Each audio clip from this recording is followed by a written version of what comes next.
Dans cet exercice donné à Centrale en 2018, on s'intéresse à différents aspects des nombres complexes. Donc ici, on vous demande dans une première question de calculer une somme de cos puissance kθ fois cos kθ. Donc pour calculer cette somme, on verra qu'on va être obligé de passer par les nombres complexes. Puis on s'intéresse aux racines énièmes de unité pour calculer une somme qui dépend de ces racines énièmes. Et enfin, pour A et B de complexes, on essaie de trouver un réel alpha tel que A plus B, enfin A en module plus B en module, et soit plus petit que alpha sur n fois cette somme-là, qui ressemble beaucoup à la somme de la question précédente. Donc, pour la première question, on veut calculer cette somme-là, et on se rend compte que quand on veut calculer cette somme, ben, on n'a pas beaucoup d'outils ici. Que faire pour cette somme-là? Ça ressemble pas à un binôme, ça ressemble pas à grand-chose. Et finalement, l'idée principale, c'est de voir qu'on pourrait peut-être écrire cette somme-là comme la somme de termes d'une suite géométrique. Alors du coup, le cos puissance kθ ne nous pose pas de problème. C'est plutôt le cos de kθ qui est ici, qui est embêtant. Et ce cos de kθ, on va commencer par l'écrire comme étant la partie réelle de EI kθ. Après, la partie réelle de EI kθ, le tout fois cos kθ, ben, le cos puissance kθ, on peut le rentrer à l'intérieur parce que c'est un réel. Et enfin, la partie réelle d'une somme, c'est la somme des parties réelles. Donc on peut sortir le partie réelle à l'extérieur. Et on se retrouve comme ça avec une partie réelle de cette somme-là. Et cette fois-ci, à l'intérieur, on est beaucoup mieux parce que le cos puissance kθ, c'est toujours quelque chose de géométrique. Et le exponentiel i kθ, c'est exponentiel iθ puissance k. Donc on a aussi affaire à quelque chose de géométrique. Donc du coup, derrière, on va pouvoir regrouper les deux ensemble avec un cos θ eiθ, le tout puissance k, et utiliser la somme des termes d'une suite géométrique, la somme finie, parce qu'ici on a une somme finie. Alors par rapport à ça, quand même, une petite chose, au niveau de la somme finie des termes d'une suite géométrique, il faut que la raison soit différente de 1. Donc il faut que le cos θ eiθ soit différent de 1. Et en fait, quand est-ce que cos θ eiθ est égal à 1? Ben, il faut déjà que eiθ soit un réel, donc que θ appartienne à pi z. Et on voit que quand θ appartient à pi z, eiθ ça fait moins 1, puis, enfin, quand θ égale k pi, ça fera moins 1 puissance k. Le cos θ fera aussi moins 1 puissance k, donc ça fera 1. Donc finalement, on se rend compte que pour θ appartenant à pi z, la raison ici vaut 1. Et donc on se retrouve avec une somme de termes tous égaux à 1, dans cette somme-là. Et donc cette somme-là, bah, c'est la somme des 1, donc ça va faire n, c'est-à-dire la constante fois le nombre de termes.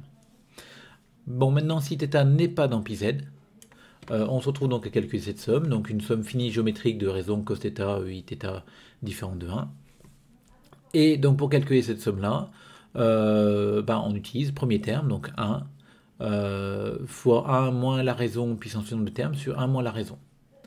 En bas, le eiθ, on va le développer, donc cos θ plus i sinus θ. Et on se rend compte que là, on a du 1 moins cos carré qu'on va pouvoir écrire sous la forme sin carré. On va pouvoir mettre en bas le i sinus θ en facteur, faisant apparaître dans ce qui reste, du coup, un i sinus θ fois, enfin plus cos θ. Et ce i sinus θ plus cos θ, on le voit sous la forme, du coup, un moins i sinus θ eiθ, donc ce qu'on a en bas. Et ce moins i sinus θ eiθ, on va derrière pouvoir remonter le eiθ en haut. L'intérêt étant que cette fois-ci en bas, on sait que c'est un imaginaire pur maintenant, et on va pouvoir faire des choses avec ça. Donc pareil, on divise aussi par moins, fait disparaître le moins i en le remontant. En bas maintenant on a un réel, donc on va pouvoir sortir la partie réelle, et on va prendre du coup la partie réelle du numérateur, et la partie réelle de i exponentielle moins i θ, ça va faire sinus θ. Après la partie réelle de ce bloc-là, bah c'est pareil, il y a un moins i devant, donc on regarde la partie réelle, ça donne cos n θ sinus de n-1 θ.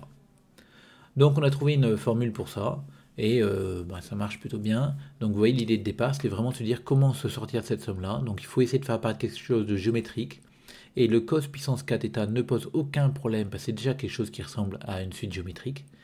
Et donc c'est le cos de kθ qu'on va transformer. Si vous prenez l'idée de vouloir transformer les deux, ce serait une erreur. parce que déjà, la partie réelle d'un produit, ce n'est pas le produit des parties réelles, et on serait en fait complètement bloqué. Donc on est vraiment obligé de garder celui-ci identique, intact, et de modifier que le deuxième. Donc après, on vous dit qu'oméga k, c'est les racines énièmes de unité, et on vous demande de calculer cette somme-là. Donc il y a deux manières de faire. Là j'ai redémontré. L'autre manière consiste à utiliser un résultat du cours. On sait que la somme de toutes les racines énièmes de unité fait 0. Donc en fait, cette somme-là, la somme des oméga k, on sait qu'elle va faire 0. Et du coup, si on utilise ce résultat-là, ben, on voit que notre somme, c'est la somme des A plus 0. Et du coup, la somme des A, ça fait NA. Maintenant, là, j'ai voulu redémontrer ce résultat-là. Donc pour redémontrer ce résultat-là, j'ai rappelé ce que c'était que les racines énièmes de unité. Donc c'est l'exponentielle 2i k pi sur n. C'est-à-dire l'exponentielle 2i pi sur n puissance k. Et du coup, quand on calcule la somme des oméga k, on retombe sur une somme géométrique finie. La raison exponentielle 2i pi sur n est différente de 1. Donc on a une formule. Et on voit que ici, ce terme-là va faire 1. Et donc au numérateur, on aura 0. Et donc ce bloc-là va s'annuler. Donc il me restera que le NA. Enfin, dans une dernière question, on vous demande du coup de trouver un alpha tel que cette quantité-là soit plus grande que norme de A, enfin valeur absolue, module de A plus module de B. Donc l'idée c'est d'abord de s'intéresser juste à ce bloc-là, la somme. Et quand on regarde la somme, l'inégalité triangulaire, donc prise dans l'autre sens, va me dire que c'est plus grande, enfin 1 sur n fois la somme sera plus grand que 1 sur n fois le module de la somme. L'intérêt étant que le module de la somme, on l'a déjà calculé avant. Et le module de la somme, c'était égal au module de NA. Et donc ici, quand on calcule, on retombe sur le module de A. Donc finalement, ce bloc-là, on sait qu'il est plus grand que A. Et du coup, pour avoir que cette quantité est plus grande que module de A plus module de B, il suffit d'avoir, alors attention, je multiplie par alpha, il suffit d'avoir alpha fois le module de A plus grand que A plus B. Alors à ce moment-là, il apparaît deux cas. Si A est différent de 0, il suffit de diviser par A. Je divise par A. Et donc je vais prendre alpha égale module de A plus module de B sur module de A. Et ça va convenir. Et si A égale 0, alors dans ce cas-là, on va reprendre le calcul. Mais le calcul va être relativement plus simple. Parce que dans ce cas-là, mon alpha sur n fois cette somme-là, le A étant égal à 0, c'est alpha sur n fois la somme des oméga k en module, enfin oméga kb en module. Mais oméga kb, c'est le module d'oméga k fois le module de b. Et le module d'oméga k égale 1, parce que c'est une racine énième de l'unité, donc c'est un exponentiel i quelque chose. Et finalement, on se retrouve avec la somme des modules de b. Donc comme c'est une constante, fois le nombre de termes, ça fera nb qui simplifie, et on va tomber sur alpha fois le module de b. Donc finalement, comme je voulais avoir que cette quantité-là soit plus grande que a plus b, sachant que le module de a égale 0, vu que a est nul, donc je voulais avoir que ce truc-là soit plus grand que le module de b, il suffit de prendre alpha égale 1. Donc vous voyez que dans tous les cas, on aura trouvé une valeur de alpha qui convient.